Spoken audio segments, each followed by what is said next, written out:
Approche de la première commémoration des bombardements de 3 semaines qui ont frappé la bande de Gaza l'année dernière et qui se sont soldés par plus de 1400 morts, dont essentiellement des civils, notamment des femmes et des enfants, et plus de 5000 blessés.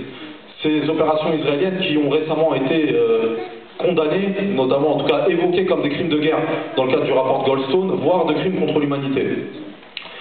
Au-delà de Gaza, en ce moment, c'est la situation de Jérusalem qui a été évoquée tout à l'heure par notre amie Sabrina dans le cadre des témoignages.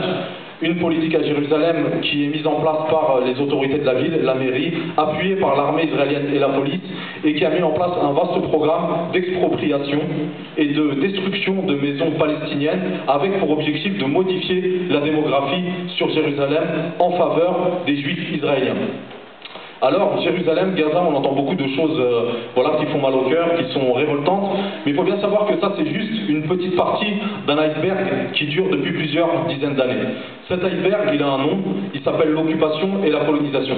Alors, bien entendu, il suffit juste de regarder les tendances de l'histoire, peut-être à l'exception de 93-95, c'est-à-dire sur la fin de la vie de Rabin, pendant le début des négociations, notamment à Madrid, Oslo, où on a eu un petit peu une rupture par rapport à cette continuité. Il est de notre devoir de regarder, de constater et d'affirmer que malgré l'alternance de différents partis au pouvoir en Israël, la politique extérieure vis-à-vis des Palestiniens a toujours été la même. Il s'agit d'une politique depuis 1967 d'occupation et de colonisation.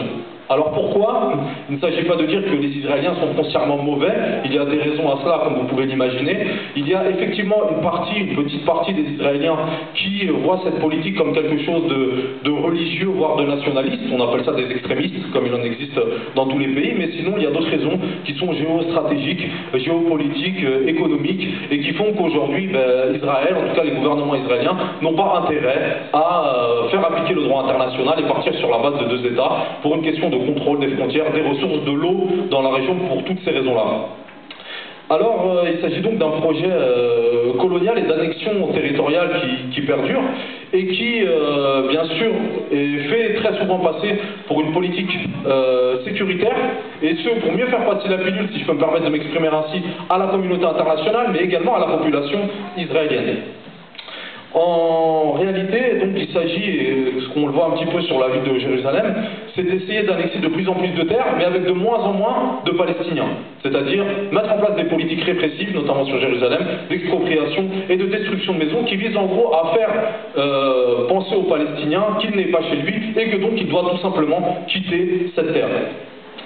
Donc, ce qu'on voit en ce moment, à l'heure actuelle, c'est cette poursuite de la colonisation. Je ne reviens pas dessus, des déclarations systématiques de Netanyahou, de Lieberman, sur la nécessité de continuer la colonisation à Jérusalem et en Cisjordanie. Et cette colonisation, en fait, si vous voulez, a pour effet, sur le terrain, de détruire concrètement, jour après jour, la possibilité d'avoir un État palestinien viable et indépendant.